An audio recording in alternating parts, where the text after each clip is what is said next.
ശ്രുതിസ്മൃതിപുരാണാനാം ആലയം കരുണാലയം നമാമി ഭഗവത്പാദം ശങ്കരം ലോകശങ്കരം.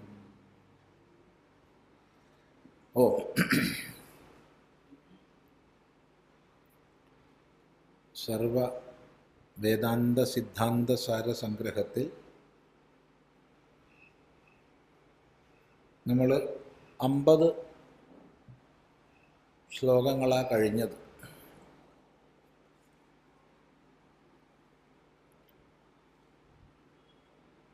അവിടെ ഒരു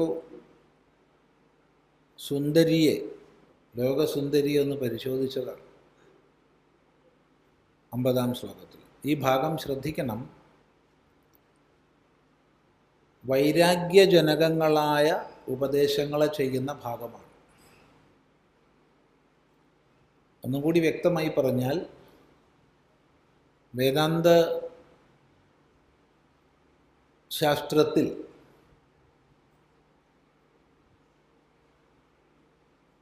എന്തൊക്കെയാണ് അധികാരി വിഷയ സംബന്ധ പ്രയോജനങ്ങൾ എന്ന് ചിന്തിക്കുന്ന ഭാഗം. ഈ 4 ചിന്തിച്ചിട്ട് മാത്രമല്ലേ ഒരാൾ ശാസ്ത്രപ്രവൃത്തി ചെയ്യൂ.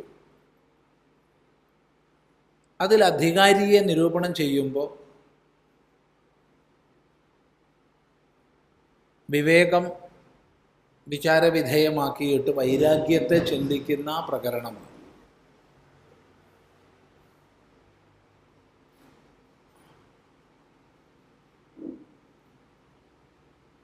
അപ്പോൾ വൈരാഗ്യജനകമായ ചിന്തകളാണ് ആവിഷ്കരിക്കുന്നത്. ഇവിടെ പ്രത്യേകിച്ച് മറ്റൊന്ന് ഓർമ്മിക്കണം. ഇത് പുരുഷനായ ശിഷ്യനോടാണ് പറയുന്നത്. പുരുഷനായ ശിഷ്യനെ സംബന്ധിച്ച് സ്ത്രീകളിലാണ് രാഗാഭിനിവേശങ്ങൾ വരിക. അതുകൊണ്ട് ഇവിടെ സ്ത്രീ നിന്ദ കൂടുതൽ നമുക്ക് കാണാം. സ്ത്രീനിന്ദ കണ്ടതുകൊണ്ട് ശങ്കരാചാര്യർ സ്ത്രീനിന്ദ ചെയ്തു എന്നാരും ആക്ഷേപിക്കരുത്. ഇത് സ്ത്രീയായ ശിഷ്യയോടാണ് ഉപദേശിക്കുന്നതെങ്കിൽ പുംനിന്ദയായിരിക്കും ഉണ്ടാവുക. അത് മനസ്സിലാക്കിയിട്ട് വേണം ഈ ശ്ലോകങ്ങൾ പഠിക്കാൻ. അതിനിവിടെ ശരിക്കും സ്ത്രീ നിന്ദയാണ്. എങ്ങനെയാണ് നോക്കൂ. അത് 50 നമ്മൾ പഠിച്ചല്ലോ അല്ലേ. ശ്ലേഷ്മോദ്ഗാരി മുഖം ശ്രവൻ മലവതി നാസാശ്രുമല്ലോചനം ശ്വേതസ്രാവിമലാഭിപൂർണമഭിതോ ദുർഗന്ധദുഷ്ടം വപു അന്യദ്ഭക്തമശക്യമേവ മനസാ മന്തും ക്വചിന്നർഹതി സ്ത്രീരൂപം കഥമീദൃശം സുമനസാം പാത്രീഭവേന്നേത്രയോ. നമ്മൾ പഠിച്ചതാണ് കഴിഞ്ഞ പ്രാവശ്യം. അവിടെ സ്ത്രീയോട് പറയുമ്പോൾ പുംരൂപം എന്നാക്കി മാറ്റണം, അത്രയേ ഉള്ളൂ. തുടർന്ന് 51-ാം ശ്ലോകം.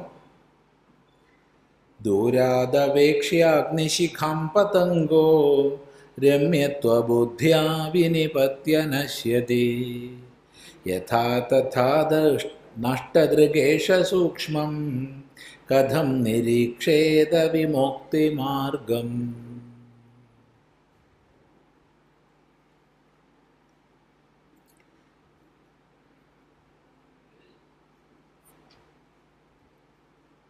ദൂരാദവേക്ഷ്യ അഗ്നിശിഖാം പതംഗഃ.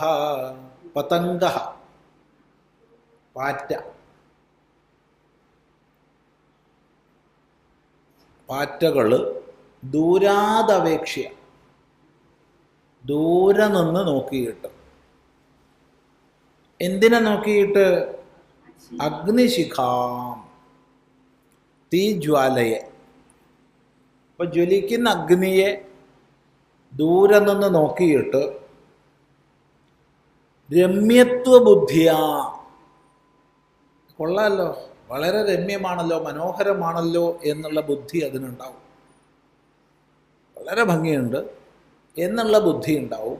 ആ ബുദ്ധിയോടുകൂടി വിനിപത്യ നശ്യതി, ആ തീയിൽ വീണ് ചത്തുപോകും. ആദ്യം ചിറക് കരിയും, നന്നായിട്ട് കരിഞ്ഞു പോകും.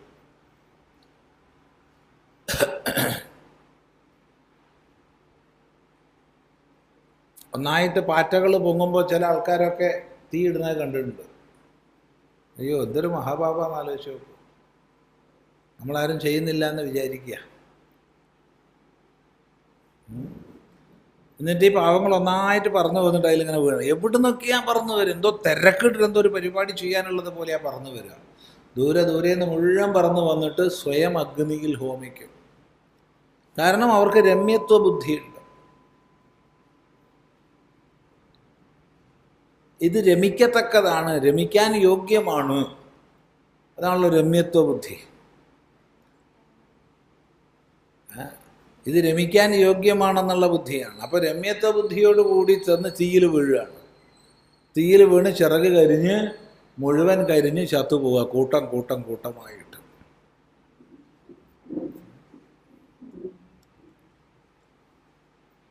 ഇതിൻ്റെ പുതിയ വെർഷനൊക്കെ മിക്ക വീടുകളിലും ഇന്ന് കാണുന്നുണ്ട്,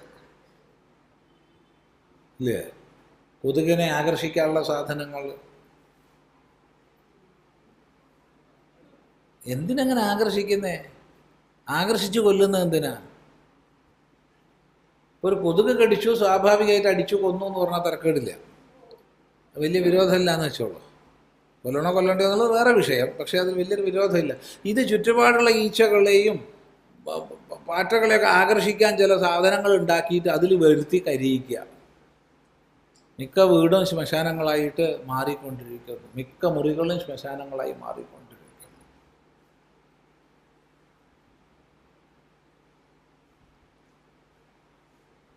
ഇപ്പോൾ ചിലർ പറയും, സ്വാമി അതൊക്കെ വന്ന രോഗങ്ങൾ പകരും, അതുകൊണ്ടാണ്. നിന്നെ അതേപടി കാലൻ ആകർഷിക്കുന്നുണ്ടാവും. ചിന്തിക്കാത്ത രോഗങ്ങളൊക്കെ നിനക്ക് തന്ന് നിന്നെയും ആകർഷിക്കും. ഇതുപോലെ കാലിനും പിരിച്ചു വെച്ചിട്ടുണ്ടാവും ചില സംവിധാനമൊക്കെ, നമ്മളതിൽ ചെന്ന് ചാടും. ഇപ്പം സ്വാഭാവിക ചേഷ്ടയായിട്ട് കൊതുവിനടിച്ചു കൊന്നത് അവനവൻ്റെ ഇഷ്ടം. പക്ഷെ ഇത് കൊല്ലാനായിട്ട് ആകർഷിക്കാൻ വേണ്ടി ഒരു സംവിധാനം ഉണ്ടാക്കിയിട്ട് ഈ പാവങ്ങളെ ആകർഷിച്ചിട്ട് കൊല്ലുക എന്നുള്ള ഇടപാടൊന്ന് ആലോചിച്ച് നോക്കൂ. നിങ്ങൾ ആരെങ്കിലുമൊക്കെ ചെയ്തിട്ടുണ്ടെങ്കിൽ അതൊന്ന് അഴിച്ചു മാറ്റുന്നത് നല്ലതാണ്. ഇല്ലെങ്കിൽ മറ്റേ ആൾ നിങ്ങളെയും ഇതുപോലെ വലയിൽ ആകർഷിക്കുമെന്നുള്ളതിൽ സംശയമൊന്നുമില്ല. നിങ്ങൾ എന്നുള്ള ഭാഷ സാധാരണ പറയാത്തതാണ്, നമ്മളെന്നേ പറയാറുള്ളൂ. പക്ഷെ ഇക്കാര്യത്തിൽ നമ്മളില്ല, കൂട്ടുകച്ചവടം ഇല്ല. അതുകൊണ്ടാണ്.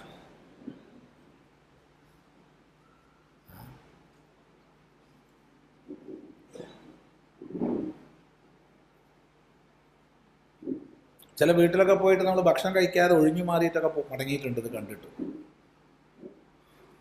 ഭക്ഷണം കഴിക്കാൻ കൊള്ളില്ല അവിടെ.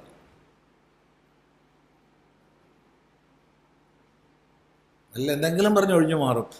അസിഡിറ്റി കൂടിയിട്ടുണ്ട്, അതുകൊണ്ട് പുകച്ച് തേച്ചുണ്ട്, ഛർദി ഉണ്ടെന്നൊക്കെ പറഞ്ഞിട്ട്. അത് സത്യമാണ്, കള്ളമല്ല, അത് സ്വതവേ ഉള്ളതാണ്. പിന്നെന്താ പറഞ്ഞാൽ എപ്പോഴും ഉള്ളതാണ്. ശരി, അപ്പം അതുകൊണ്ട് ഇത് സാന്ദർഭികമായി പറഞ്ഞു മാത്രം. അപ്പം അഗ്നിജ്വാല കണ്ടിട്ട് പലയിടത്ത് പറന്ന് വന്ന് വീണ് ചിറക് കരിഞ്ഞ് ചത്തു പോവുകയാണ്. യഥാ തഥാ, അതുപോലെ നഷ്ടദൃഗ് ഏഷ, ഈ നഷ്ടദൃക്ക്. ഏത് നഷ്ടദൃക്ക്? ദൃഷ്ടി നഷ്ടപ്പെട്ടവൻ, കണ്ണ് കാണാതായവൻ. എങ്ങനെ കണ്ണ് കാണാതായവൻ? മാംസചക്ഷുസല്ല, പുറമേയുള്ള കണ്ണ് കാണാത്ത ആളല്ല. ഈ പറഞ്ഞ ആഗ്രഹങ്ങളെ കൊണ്ട് കണ്ണ് കാണാതായ ആൾ, ആണിലും പെണ്ണിലും ആസക്തന്മാരായി കണ്ണ് കാണാതായ ആള് കഥം സൂക്ഷ്മം വിമുക്തിമാർഗം നിരീക്ഷേത, എങ്ങനെയാ സൂക്ഷ്മമായ മോക്ഷമാർഗത്തെ കാണുക? എങ്ങനെയാ സൂക്ഷ്മമായ മോക്ഷമാർഗത്തെ കാണുക എന്ന് പറഞ്ഞാൽ എന്താർത്ഥം? കാണില്ല. അവന് മോക്ഷമാർഗത്തെ കാണാൻ കഴിയില്ല, ഒരിക്കലും കഴിയില്ല. അവൻ ബാഹ്യങ്ങളായ വിഷയങ്ങളിൽ മാത്രം ആരംഭിച്ചു കഴിയും.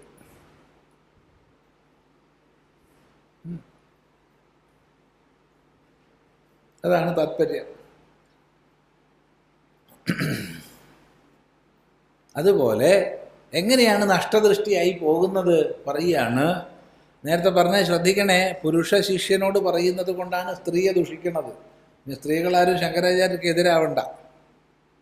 സ്ത്രീ ശിഷ്യയോടാണെച്ചാൽ പുരുഷ ദൂഷണമാണ് പറയുക. അത് പ്രത്യേകം ശ്രദ്ധിക്കണം.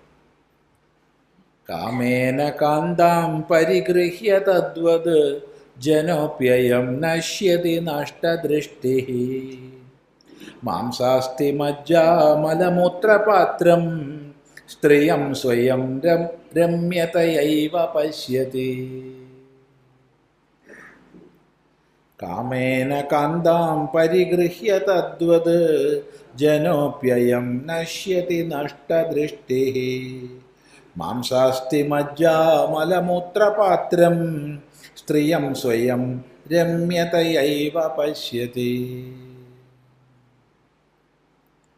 കാമം കൊണ്ട്, കാമം ആഗ്രഹം അല്ലെങ്കിൽ കാമൻ, കാമനെ കൊണ്ട്, കാമനാൽ ബാധിക്കപ്പെട്ടിട്ട് അഥവാ കാമത്താൽ ബാധിക്കപ്പെട്ടിട്ട് കാന്താം പരിഗൃഹ്യ, കാന്തയെ പരിഗ്രഹിച്ച്, കാന്ത പത്നി എന്ന് പറയാം,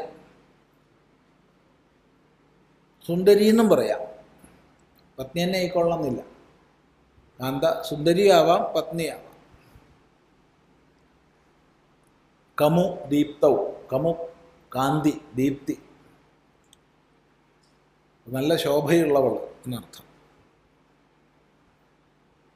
അപ്പോൾ ഇതുപോലെ കാമം കൊണ്ട് പരിഗൃഹ്യ തദ്വത് ജനഃ അപി അയം നശ്യതി നഷ്ടദൃഷ്ടി, ഈ ജനങ്ങളും നശിക്കുന്നു. അതുപോലെ, അതുപോലെ എന്ന് പറഞ്ഞാൽ എന്താ അർത്ഥം? ഈ പാറ്റയെ പോലെ, അഗ്നി കണ്ട് ചെന്ന് വീണ് ചത്തുപോണ പോലെ ജനങ്ങളും പെണ്ണിനെ കണ്ട് അതിൽ ചെന്ന് വീണ് നശ്യതി നഷ്ടദൃഷ്ടി.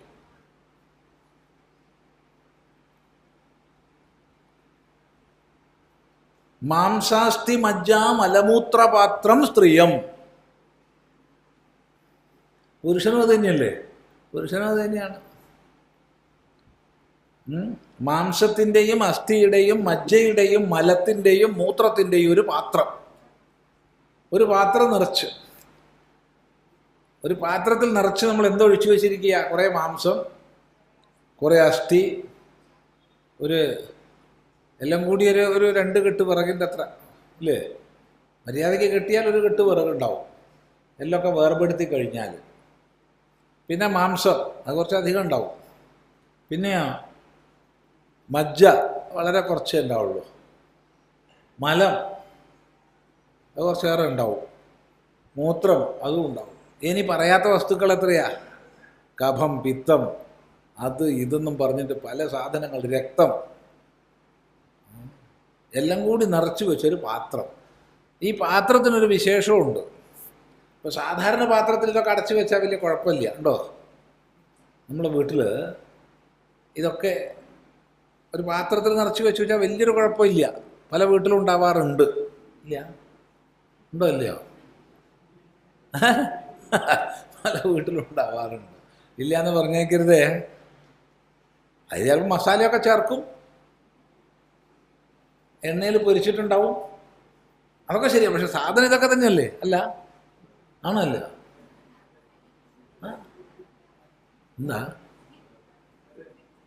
അതാ മിക്ക വീട്ടിലും ഉണ്ടാവും എന്ന് പറയും. ഈ സാധനങ്ങൾ അധികവും ഇവിടെ ഇരിക്കുന്ന കൂട്ടത്തിൽ തന്നെ പല വീട്ടിലും ഇതൊക്കെ ഉണ്ടാവും. അത് കുറച്ച് പാത്രത്തിൽ ഇങ്ങനെ ആക്കി, കുറച്ച് ഭംഗിയുള്ള പാത്രവും അടപ്പുണ്ടാവും, അത്രയേ ഉള്ളൂ.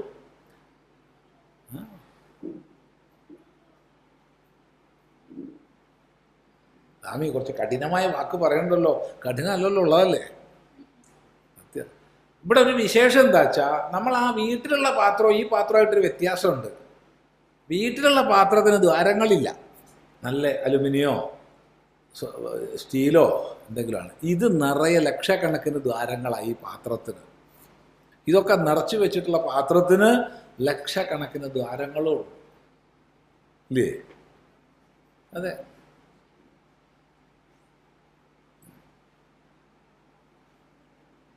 അങ്ങനെയുള്ള സ്ത്രീയെ അപ്പൊ സ്ത്രീയോട് പറയാന്ന് വെച്ചാൽ നരം നായിക്കോളൂ, ഈ വൃത്തഭംഗം വരില്ല. പുരുഷം നാക്കരുത്. പുരുഷനാക്കിയ 3 അക്ഷരായി. നരം, മനുഷ്യനെ രമ്യതയാ ഏവ പശ്യതി. ഇത് കൊള്ളാലോ, ഇത് രമിക്കാലോ, ഇവളുമായിട്ട് കൂടിച്ചേർന്ന് രമിക്കാലോ എന്നുള്ള രീതിയിൽ എവളെ നോക്കുന്നു, അഥവാ എവനെ നോക്കുന്നു. ഇതാണ് നിറച്ചു വെച്ചുള്ള പാത്രം. ഇതാണ്.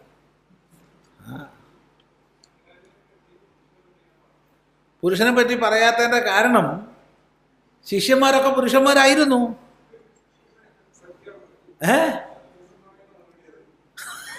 അല്ല, സത്യസന്ധമായ മറുപടിയാണെന്ന് വെച്ചാൽ ഇതിലിപ്പോൾ എന്താ ഇതിലൊരു അസത്യം എന്താ ഉള്ളത്?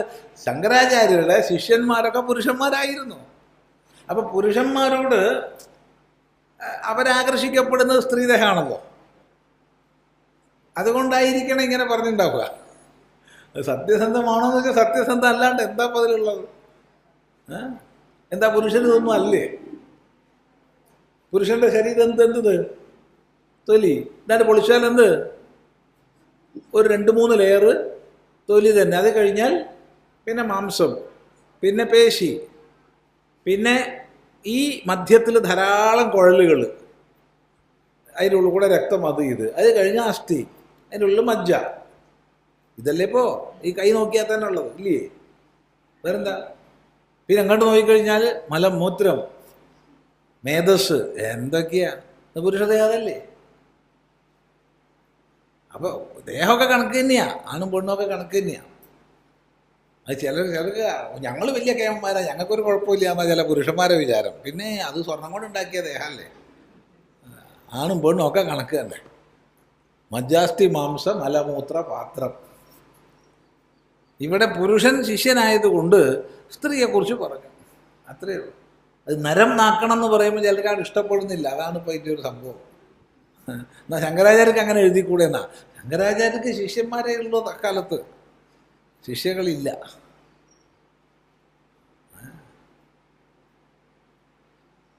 അങ്ങനെ പറയാനാ നമുക്കിഷ്ടം, ഇല്ലേ?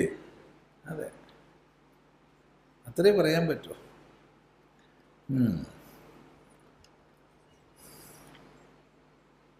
അപ്പം ഇത് രമ്യതയായ ഇവ കൊള്ളാലോ, എന്തൊരു സുന്ദരിയാണെന്നും പറഞ്ഞിട്ട് നോക്കുകയാണ്. ഇത് വ്യാഖ്യാനിച്ച് പഠിച്ചുകൊണ്ടിരിക്കുമ്പോൾ ഒരു സുന്ദരിയായാലും പോയാൽ മതി, അല്ലെങ്കിൽ സുന്ദരനായാലും പോയാൽ മതി. അപ്പോൾ കണ്ണ് രണ്ടും അങ്ങോട്ട് പോകും.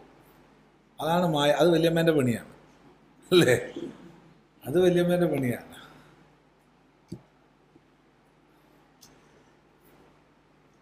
കാമയേവ യമഃ സാക്ഷാത് കാന്താ വൈതരണീ നദീ വിവേകിനാം മുമുക്ഷൂണാം നിലയസ്തു യമാലയഃ.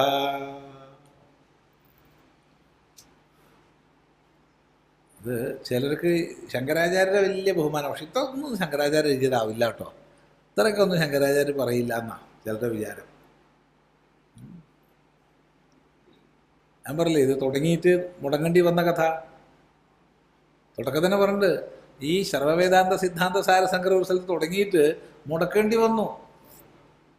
കാരണം അതിൽ പ്രധാനമായിട്ട് സംഘടിപ്പിക്കുന്ന ആൾ തന്നെ പറഞ്ഞു, സ്വാമി ഇതിപ്പോൾ കുട്ടികളൊന്നും കല്യാണമൊന്നും കഴിയാത്തവരല്ലേ, അപ്പോൾ അവരിതൊക്കെ കേട്ടാൽ പിന്നെ കല്യാണത്തിനൊന്നും തയ്യാറാവില്ലല്ലോ, അപ്പം നമുക്ക് നിർത്തണതല്ലേ നല്ലത് എന്നുള്ള അർത്ഥത്തിൽ അങ്ങോട്ട് അങ്ങനെ ഉണ്ടല്ലോ, ഒരു പൗഡറൊക്കെ ഇട്ട് ക്രീമൊക്കെ പുരട്ടിയിട്ട് അവതരിപ്പിച്ചു.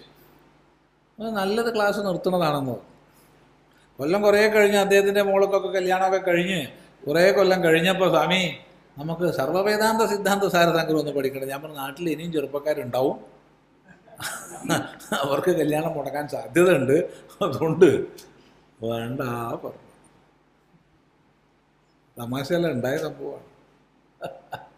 തദ്ദേശകാലങ്ങളൊന്നും ചോദിച്ചേക്കരുത്. ശരി, അപ്പോൾ വൈരാഗ്യം ജനിപ്പിച്ചേ മതിയാവും എന്നുള്ള മട്ടിലാണ് ശങ്കരാചാര്യ സ്വാമികൾ ഇവിടെ. അപ്പോൾ ഇവിടെ പറയുകയാണ്, കാമയേവ യമഃ സാക്ഷാത്. യമനെ കണ്ടുണ്ടോ? യമനെ അറിയോ? അപ്പോൾ പറയാണ്, യമനെ നോക്കി ആരും പോണ്ട, കാമനാണ് യമൻ. കാമൻ തന്നെയാണ് യമൻ. വൈതരണി നദി കേട്ടിട്ടുണ്ടോ? എവിടെയാണ്? നരകത്തിൽ. എങ്ങനെയുള്ള നദിയാണ് വൈതരണി നദി? നല്ല ശുദ്ധമായ വെള്ളമാണോ? കഫം, രക്തം, മലം, മൂത്രം, ചലം, ഇത് ചേർന്ന പുഴയാണ്. രക്തം, ചലം, മലം, മൂത്രം, കഫം, പിന്നെ പിത്തവും, ഇതൊക്കെ കൂടി പൊളഞ്ഞ് കിടന്നങ്ങനെ ഒഴുകണ നദിയാണ് വൈതരണി. ഇതാണ് നരകത്തിൽ പോയാൽ വീഴേണ്ടത്. ഇതൊക്കെ കണ്ടിട്ടുണ്ട്, ഇത് എഴുതി ഇങ്ങനെ കണ്ടിട്ടൊന്നും അല്ല, ഇതൊരു സങ്കല്പം പറയുകയാണ്. അല്ലാണ്ട് ഇപ്പോൾ ഇത് കണ്ടതാരാ? ശങ്കരാചാര്യൻ കണ്ടിട്ടൊന്നുമില്ല, ഒരു സങ്കല്പം. വൈതരണി നദി. അപ്പോൾ വൈതരണി നദി കണ്ടിട്ടുണ്ടോയെന്ന് ചോദിക്കുകയാണ്. ഇല്ല, ഞാൻ കണ്ടിട്ടില്ല. എന്നാൽ വീട്ടിൽ പോയി നോക്കിയാൽ മതി. കാന്താ വൈതരണി നദി, ഭാര്യയാണ് വൈതരണി. ഇത് കുറച്ച് കടന്നുപോയി ഇല്ലേ? ഇത് കുറച്ച് കടന്നുപോയൊരു പ്രയോഗമാണത്. നിവൃത്തിയില്ല, നമുക്കിപ്പോൾ പഠിക്കാണ്ട് നിവൃത്തിയില്ല. ശങ്കരാചാര്യസ്വാമി വൈരാഗ്യം ജനിപ്പിക്കാൻ എഴുതിയിരിക്കുന്ന. അപ്പോൾ വൈതരണി നദി ആരാന്ന് ചോദിച്ചാൽ കാന്ത, പത്നിയുടെ പേരാണ് വൈതരണി നദി. വീട്ടിൽ പോയിട്ട് തല്ലുണ്ടാക്കരുതേ. പിന്നെ നിങ്ങളിതുവരെ യമാലയത്ത് പോയിട്ടുണ്ടോ? നരകത്ത് പോയിട്ടുണ്ടോ? അപ്പോൾ പറയാണ് നരകം പറഞ്ഞുതരാം. വീടാണ് നരകം. ഇതാണ് വിവേകിനാം മുമുക്ഷൂണാം, വിവേകികളായ മുമുക്ഷുക്കൾക്ക് നിലയസ്തു യമാലയ, നിലയം എൻ്റെ ഗൃഹം, ഗൃഹമാണ് യമാലയം. അത് വേഗം വിട്ടിട്ട് സന്യസിച്ചോളൂ എന്നാണ് പറയണത്. എല്ലാവരെ കൊണ്ടും സന്യസിപ്പിക്കാനുള്ള പുറപ്പാടാണ് ഇവിടെ. നിലയസ്തു യമാലയ, നരകം എന്ന് പറഞ്ഞാൽ ഗൃഹമാണ്. അല്ല, ചിലരൊക്കെ അപ്പോൾ അത് മനസ്സിലാക്കിയിട്ടാണ് ഈ ക്ലാസ്സിന് വരുന്നതെന്ന് നമുക്കറിയാം. അത്രയെങ്കിലും ആഴ്ചയിൽ ഒരു മാസത്തിൽ ഒരു ദിവസമെങ്കിലും ഒരു സമാധാനമായിട്ട് ഇരിക്കാലോ എന്നുള്ള മട്ടിൽ വരുന്ന ആൾക്കാരും ഇല്ലാതില്ല. അപ്പോൾ നിലയസ്തു യമാലയ, വീടെന്ന് പറഞ്ഞാൽ യമാലയം.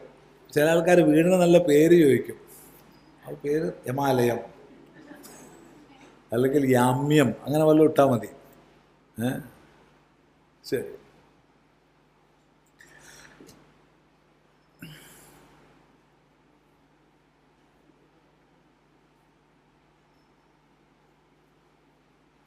യമാലയേ വാപി ഗൃഹേപി നോ നൃണാം താപത്രയക്ലേശ നിവൃത്തിരസ്തി കിഞ്ചി സമാലോക്യ തു തദ്വിരാമം സുഖാത്മനാ പശ്യതി മൂഢലോകഃ.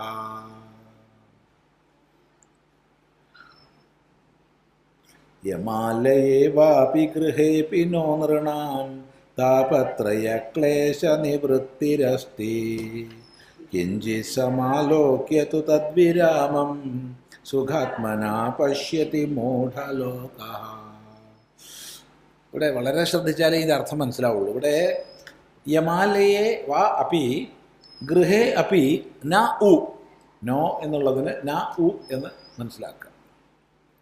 നൃണാം താപത്രയക്ലേശ നിവൃത്തിരസ്തി, യമാലയത്തിലും ഗൃഹത്തിലും. ഇപ്പോൾ ചിലർക്കൊരു വിരോധം ഉണ്ടാവും വീടിനെ കൊണ്ട്. കാരണം ഒരു വീടുണ്ടാക്കുക എന്നൊക്കെ ഉള്ളത് വലിയ സ്വപ്നമായിട്ട് താലോലിച്ച് ഇല്ലേ, അവിടുന്ന് ഇവിടുന്ന് കടം വാങ്ങി ഒക്കെയാണ് പലരും വീടുണ്ടാക്കുന്നത്. അപ്പോഴാണ് ശങ്കരാചാര്യൻ എന്ത് പറയണത്? യമാലയ എന്ന് പറയണത്. അതൊരു സുഖമില്ലാത്ത ഇടപാടല്ലേ? അപ്പോൾ പറയുകയാണ്, വെറുതെ പറഞ്ഞതല്ല. യമാലയത്തിലും ഗൃഹത്തിലും മനുഷ്യന്മാർക്ക് താപത്രയക്ലേശ നിവൃത്തിയില്ല. യമാലയത്തിൽ ദുഃഖത്തിനൊരു നിവൃത്തിയില്ല. ആലോചിച്ച്, യമാലയത്തിൽ ചെന്ന് എന്തൊക്കെയാണ്? നേരത്തെ പറഞ്ഞ പുഴയിൽ നീന്തിക്കുക, പിന്നെ അടിയിൽ തീയിട്ടിട്ട് അതിൻ്റെ മുകളിൽ കൂടെ അങ്ങനെ നടത്തിക്കുക, ഇങ്ങനെ പല പരിപാടികളാണ്. ചെയ്ത കുറ്റത്തിനനുസരിച്ചുള്ള ശിക്ഷകളാണ്. ഇതൊക്കെ സ്വാമി കണ്ടിട്ടുണ്ടോയെന്ന് എനിക്കിതൊന്നും അറിയില്ലേ, വായിച്ചത് പറയുക, അത്രയേ ഉള്ളൂ. അതിൽ കവിഞ്ഞൊന്നുമില്ല. ഞാൻ ചില സ്വർഗ്ഗനരക പറഞ്ഞതിനൊക്കെ കേട്ടാൽ നമ്മൾ വിചാരിക്കും അയാൾ കണ്ടിട്ട് പറയാം. അതുപോലെ പറയാൻ നമുക്ക് കഴിയില്ല. എന്നാലും പുരാണങ്ങളിലൊക്കെ എല്ലാതരം നരകങ്ങളെക്കുറിച്ചും വർണ്ണനയുണ്ട്. നിവർത്തി പിടിച്ച വാളിൻ്റെ ഉള്ളിൽ കൂടെ നടക്കുക, അസിപത്രകാനനം. അത് തലശ്ശേരി മാത്രമല്ല, ബ്രഹ്മംകുളയിൽ മാത്രമല്ല, അല്ലാതെ ഉണ്ട് അസിപത്രകാനനം. ഇങ്ങനെ നിവർത്തി പിടിച്ച വാളുകൾ അതിൻ്റെ ഉള്ളിൽ കൂടെ നടക്കുക. അത് നരക. ഇത്ര സത്യ പറയണമെന്ന് ആലോചിച്ച് നോക്കൂ.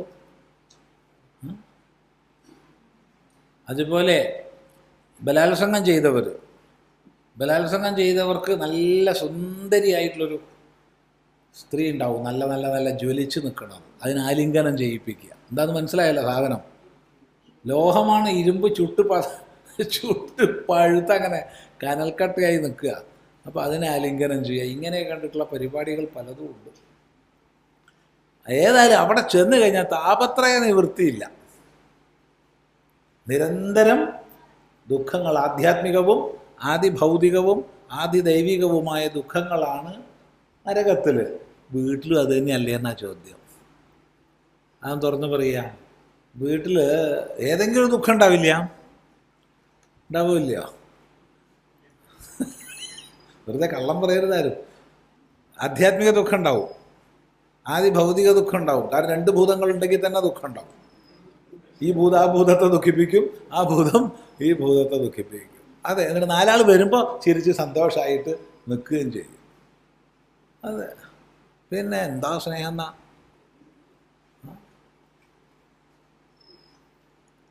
ആൾക്കാരൊക്കെ പോയി കഴിഞ്ഞാൽ വീണ്ടും തുടങ്ങും ഈ ഭൂതവൃത്തി, അല്ലേ? നിങ്ങളെ വീട്ടുകളുടെ കഥയല്ല പറയുന്നത്, പൊതുവെയുള്ള വീടുകളുടെ കഥയാണ് പറയുന്നത്. അത് ശ്രദ്ധിക്കുക.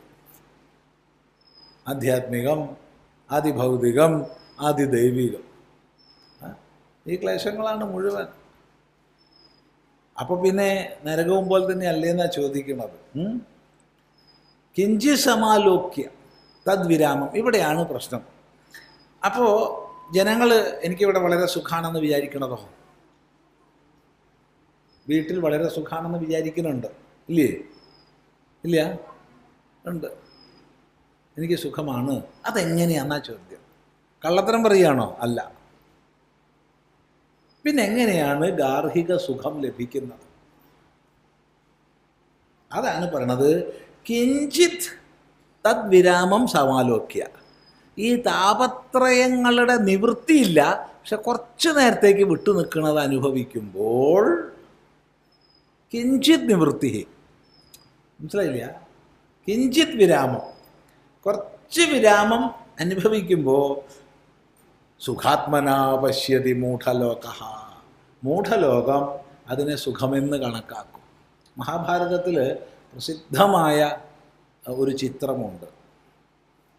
ആ ചിത്രം, ഒരാൾ പെരുവഴിയിലൂടെ നടക്കുമ്പോൾ കടുവ അയാളെ ഓടിച്ചിടുകയാണ്. ജീവൻ രക്ഷപ്പെടാൻ വേണ്ടി ഓടുന്നു. കടുവേൻ്റെ മുമ്പിൽ ഓടി നമ്മൾ ജയിക്കുമോ? ഇല്ല. അപ്പോഴാണ് അയാൾ പൊട്ടക്കിണറ്റിൽ വീഴുന്നത്. ആ ഓട്ടത്തിൽ പൊട്ടക്കിണറ്റിൽ വീഴുമ്പോഴാണ് ഒരു വള്ളിക്ക് പിടി കിട്ടുന്നത്. ആ വള്ളിയിൽ തൂങ്ങിക്കിടക്കുക. മുകളിൽ വായ തുറന്നിട്ട് നാവൊക്കെ നീട്ടിയിട്ട് കടുവ മുകളിൽ. താഴത്തേക്ക് നോക്കിയപ്പോൾ ഭണം പടർത്തിയിട്ട് പാമ്പ്. പിടിവിട്ടാ താഴെ, പിടിച്ചു കയറിയ മുകളിൽ. എങ്ങനെയുണ്ട്? ഈ സമയത്ത് എങ്ങനെയോ പിടിച്ചു നിൽക്കുകയാണ്. അപ്പോഴാണ് ഭീകരമായൊരു കാഴ്ച. താൻ തൂങ്ങിയ വള്ളിയിൽ കറുപ്പും വെളുപ്പുമായ രണ്ട് എലികൾ ഇങ്ങനെ കരണ്ട് തിന്നുക. ഈ വള്ളി ഒന്ന് കറുപ്പ്, ഒന്ന് വെളുപ്പ്. ഈ എലികൾ ഈ വള്ളി ഇങ്ങനെ കരണ്ട് തിന്നുക. കുറച്ചും കൂടിയും പൊട്ടിയാൽ താഴെ വീഴും. താഴെ വീണാൽ ഉഗ്രസർപ്പം. ഈ സമയത്ത് ഈ പൊട്ടക്കിണറ്റിൻ്റെ സൈഡിലുള്ള വൃക്ഷത്തിൽ വലിയൊരു തേനീച്ചക്കൂടുണ്ട്. ആ തേനീച്ചയുടെ അടയിൽ നിന്ന് ഒരു തുള്ളി തേൻ ഇങ്ങനെ വീണത് ഇയാൾ കാണുക. അപ്പം നാവൊന്ന് നീട്ടി വെച്ചിട്ട്, ഹായ് എന്തൊരു മധുരം, എന്തൊരു സുഖമാണ്. ഇത്രയേ ഉള്ളൂ ഗാർഹിക സുഖങ്ങൾ. ഇത്രയേ ഉള്ളൂ. ഈ ഇടയ്ക്കൊരു സുഖമുണ്ടോ? ഈ കടുവേൻ്റെയും, കടുവ ആരാന്നൊന്നും പറഞ്ഞിട്ടില്ലേ? കടുവ ആരാണ്, പാമ്പാരാണ്, വള്ളി ഏതാണ്, കറുപ്പ് വെളുപ്പ് എലികൾ ഏതാണ്, ഒന്നും പറഞ്ഞിട്ടില്ല. ഇനി അങ്ങനെ പറഞ്ഞിട്ട് ഇനി അതിൻ്റെ പേരിൽ ആക്ഷേപമൊന്നും വേണ്ട. പക്ഷെ എന്ത് തന്നെയായാലും കൊള്ളാം, അതിൻ്റെ നടുക്കുന്ന് വീഴുന്ന ചില തേൻതുള്ളികൾ അനുഭവിച്ചിട്ടാണ് ഇവിടെ സുഖം തന്നെ, അവിടെയും സുഖമെന്ന് കരുതുന്നു. ഇത്രയേ സുഖമുള്ളൂ. അത് നാവ് നീട്ടിയിട്ട് ഇങ്ങനെ. ആ ചിത്രം ഒന്ന് കണ്ടപ്പോൾ മഹാഭാരതത്തിലെ മനോഹരമായൊരു ചിത്രമാണ്. ശരി, അപ്പോൾ അതുകൊണ്ട് കിഞ്ചിത് വിരാമം, ഈ നടുക്ക് ചെറിയൊരു വിരാമം ഉണ്ടാവുമ്പോൾ സുഖമായി. അതാണ് ഈ തുള്ളി തേൻ വീണത്. അതിനെയാണ് ജനങ്ങൾ ഗാർഹിക സുഖമായി മാനിക്കണം.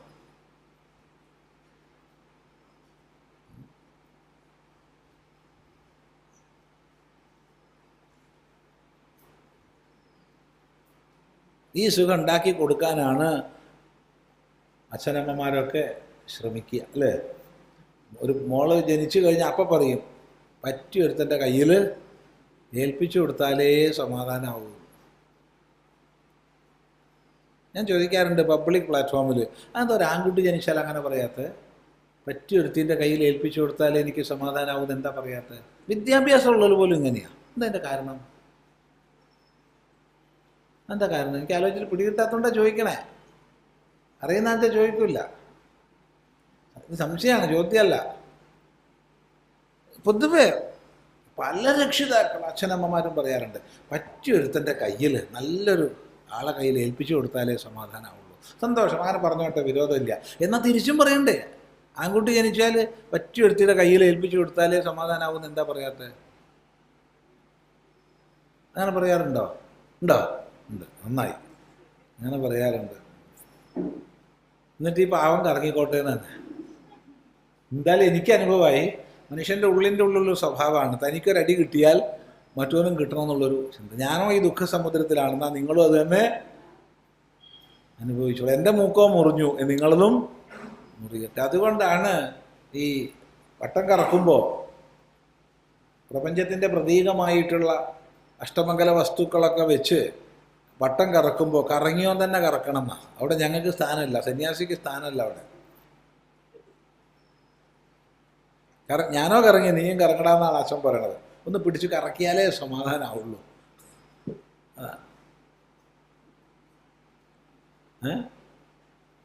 എന്ത്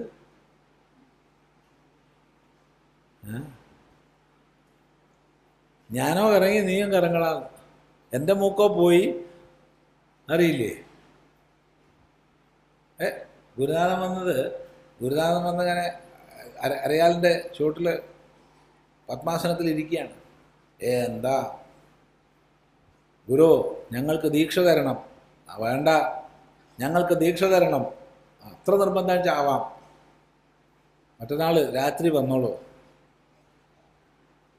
മറ്റന്നാൾ രാത്രി ചെന്നു ദീക്ഷയ്ക്ക്. കണ്ണുപൂട്ടി ചെവി അടുത്തേക്ക് വെക്കൂ. കണ്ണുപൂട്ടി ചെവി അടുത്തേക്ക് വെച്ചു. ഒറ്റ മുറിയാ മൂക്ക് കത്തിയുണ്ട്. അയ്യോ എൻ്റെ ഗുരുനാഥൻ, എന്താ ചെയ്തത്? മൂക്ക് മുറിച്ചു. എന്തായാലും പോയില്ല, എനിക്ക് അറിഞ്ഞിട്ട് കാര്യമുണ്ടോ? ഇനി വെക്കാൻ പറ്റുമോ? എന്തായാലും നിൻ്റെ പോയി. ഇനിയിപ്പോൾ ഒരു കാര്യം ചെയ്യാം, നീ അടുത്ത ഗ്രാമത്തിൽ ഗുരുവായിട്ട് അവിടെ ഇരുന്നോളൂ. എന്നെപ്പോലെ ശിഷ്യൻ വരും, ഇതേ പ്രയോഗം ചെയ്യാം. വേറെന്താ? ചുരുങ്ങിയ കാലം കൊണ്ട് ആ വലിയ പ്രദേശം മുഴുവൻ മൂക്ക് മുറിഞ്ഞവരായി എന്നാണ്. ഇത് മനുഷ്യൻ്റെ സ്വഭാവമാണ്.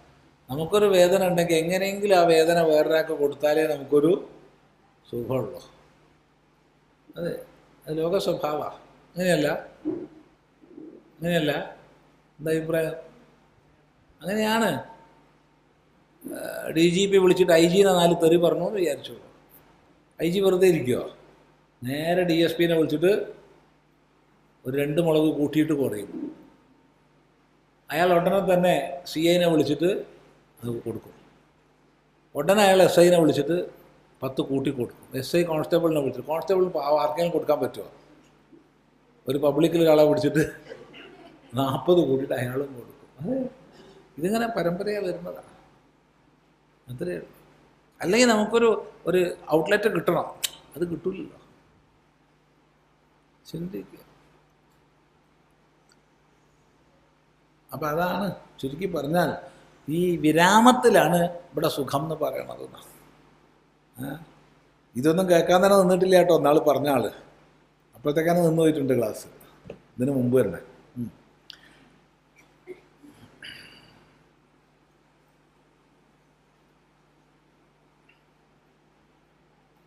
യമസ്യ കാമസ്യ ച താരതമ്യം വിചാര്യമാണേ മഹദസ്തി ലോകേ ഹിതം കരോത്യസ്യ യമോ പ്രിയസൻ കാമസ്ത്വനർത്ഥം കുരുതേ പ്രിയസൻ. യമസ്യ കാമസ്യ ച താരതമ്യം വിചാര്യമാണേ മഹദസ്തി ലോകേ ഹിതം കരോത്യസ്യ യമോ പ്രിയസൻ കാമസ്ത്വനർത്ഥം കുരുതേ പ്രിയസൻ. യമൻ്റെയും കാമൻ്റെയും താരതമ്യം ഒന്ന് വിചാരം ചെയ്താൽ വളരെ ഉണ്ടെന്നാണ് പറഞ്ഞത്. കുറേ നേരം യമനെയും കാമനെയും പിടിച്ചിട്ട് യമനെയും കാമനെയും കൂടി താരതമ്യം ചെയ്താൽ വലിയൊരു താരതമ്യം ഉണ്ട്, ഇവർക്ക് സാമ്യമുണ്ട്. അതെന്താണ്? യമഹ അപ്രിയ. യമനെ ആർക്കെങ്കിലും സ്നേഹമുണ്ടോ? പ്രിയമുണ്ടോ? യമനെ നമ്മൾ പ്രേമിക്കുന്നില്ലല്ലോ. ഉണ്ടോ? യമെന്ന് കേൾക്കുമ്പോൾ തന്നെ ഇഷ്ടക്കേടല്ലേ? അതുകൊണ്ട് അപ്രിയനാണ്. യമൻ അപ്രിയനാണ്. ഇപ്പോൾ ചിലർ പ്രാർത്ഥിക്കുമ്പോൾ പറയും എന്നെ കൊണ്ടുപോണേ, അല്ലെങ്കിൽ മരിച്ചു കിട്ടിയാൽ മതി എന്നൊക്കെ പറയും. മരിച്ചു കിട്ടിയാൽ മതി എന്ന് പറയുന്ന ആൾക്ക് ഇപ്പം മരിച്ചോളൂ എന്ന് പറഞ്ഞാൽ മരിക്കും തോന്നുന്നുണ്ടോ? എന്നെ ഇവിടുന്ന് നരകത്തുനിന്ന് കെട്ടിയെടുക്കണേ ഭഗവാനെ ദിവസവും പ്രാർത്ഥിക്കുന്നതാണ്. ഇത് കേട്ട് കേട്ട് പൂജകന് മടുത്തിട്ട് അയാൾ വിഗ്രഹത്തിൻ്റെ ബാക്കിൽ നിന്നിട്ട് പറഞ്ഞു, മുത്തശ്ശിയുടെ പ്രാർത്ഥന ഞാൻ കേട്ടിരിക്കുന്നു, ഇപ്പോൾ തയ്യാറായിക്കോളൂ എന്ന്. ഓടിയ വഴി പുല്ല് മുളയ്ക്കില്ല. അതാണ്. അതെ, തമാശയല്ല. ഇവിടെ ഒരു അമ്മ വന്നത് ഓർമ്മിക്കുകയാണ്. സ്വാമിയെ എനിക്ക് ഒന്ന് മരിച്ചു കിട്ടിയാൽ മതി പറഞ്ഞു. അന്നിവിടെ നമ്മൾ അഖില ഭാരത യാത്ര കഴിഞ്ഞിട്ട് തിരിച്ചു വന്ന ഉടനെയായിരുന്നു. അപ്പം ഈ വണ്ടീൻ്റെ മുകളിൽ കെട്ടാനുള്ള നൈലോൺ കയറുണ്ട്. ഞാൻ വേഗം കൊടുത്തു, പോയിക്കോളൂ, ഇവിടെ അടുത്തൊന്നും ചെയ്യരുത്, ഇവിടെ ഈ പ്രദേശത്തൊന്നും ചെയ്യരുത്, കേസിൽ കൊടുക്കാൻ വയ്യ, വല്ല കാട്ടിലും പോയി ചെയ്തോളൂ. അയ്യോ ഞാൻ ചെയ്യില്ല. പിന്നെ എന്തിനാ വേണ്ടാത്ത പറയണത്? വേണ്ടാത്ത പറയണം. നമുക്ക് നമ്മൾ ഏറ്റവും പ്രിയമാണ്, ജീവിക്കണമെന്നാണ് എല്ലാവർക്കും ആഗ്രഹം. എന്നിട്ട് വെറുതെ വൈകാരികതയിൽ പറയുന്നതാണ്. ആ വൈകാരിക വിജൃംഭണത്തിൽ ചിലപ്പോൾ നമ്മൾ ആത്മഹത്യ ചെയ്യും, അത് വേറെ വിഷയം. പക്ഷേ പ്രേരിപ്പിച്ചാലൊന്നും ചെയ്യാൻ പോണില്ല. അല്ലെങ്കിൽ പിന്നെ അതിന് ട്രെയിൻഡ് ആയിട്ടുള്ള ചില ആൾക്കാരുണ്ട്. ഈ ബ്ലൂ വെയിൽ മറ്റേ മറിച്ച് എന്നൊക്കെ പറഞ്ഞിട്ട് കളിച്ചിട്ട് ചത്ത ആൾക്കാർ ഒരുപാടുണ്ട്. അവർ നമ്മളെ പ്രേരിപ്പിക്കും മരിക്കാൻ വേണ്ടിയിട്ട്. ഓൺലൈനിൽ അത്തരം ആപ്പിലൊക്കെ പോയി കഴിഞ്ഞാൽ ഉറപ്പാണ്, മരണം സുനിശ്ചിത. ശരി, ഏതായാലും അപ്പോൾ യമൻ്റെയും കാമൻ്റെയും താരതമ്യം ഉണ്ട് എന്നാണ് പറയണത്. എന്താ കാര്യം? അപ്രിയനാണെങ്കിലും യമൻ നല്ലതാണ് നമുക്ക് ചെയ്യണത്. ഹിതം കരോതി അസ്യ യമഹ അപ്രിയ സൻ. അപ്രിയനാണെങ്കിലും യമൻ ഹിതമാ ചെയ്യണത്. എന്താണ്? ഈ നരകത്തുനിന്ന് കൊണ്ടുപോകല്ലേ, കുറച്ചുകൂടി നല്ലൊരു കുപ്പായം തരുകയല്ലേ. അതെ, ആ കുപ്പായത്തിൽ വീണ്ടും കഷ്ടപ്പാടാണ്, എന്നാലും. അപ്പോൾ യമൻ ചെയ്യുന്ന നല്ല പരിപാടി എന്നാണ് പറയണത്. എന്നാൽ കാമനോ പ്രിയഹാസൻ. കാമൻ ഏറ്റവും പ്രിയപ്പെട്ടവനാണ് നമുക്ക്. അപ്പം ഏറ്റവും പ്രിയപ്പെട്ടവനാണെങ്കിലും കാമൻ എന്ത് ചെയ്യുന്നു?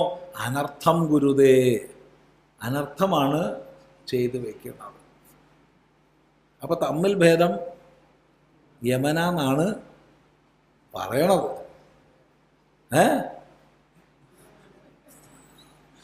ശങ്കരാചാര്യ സ്വാമികൾ പറയണത് തമ്മിൽ ഭേദം യമനാണെന്നാണ്.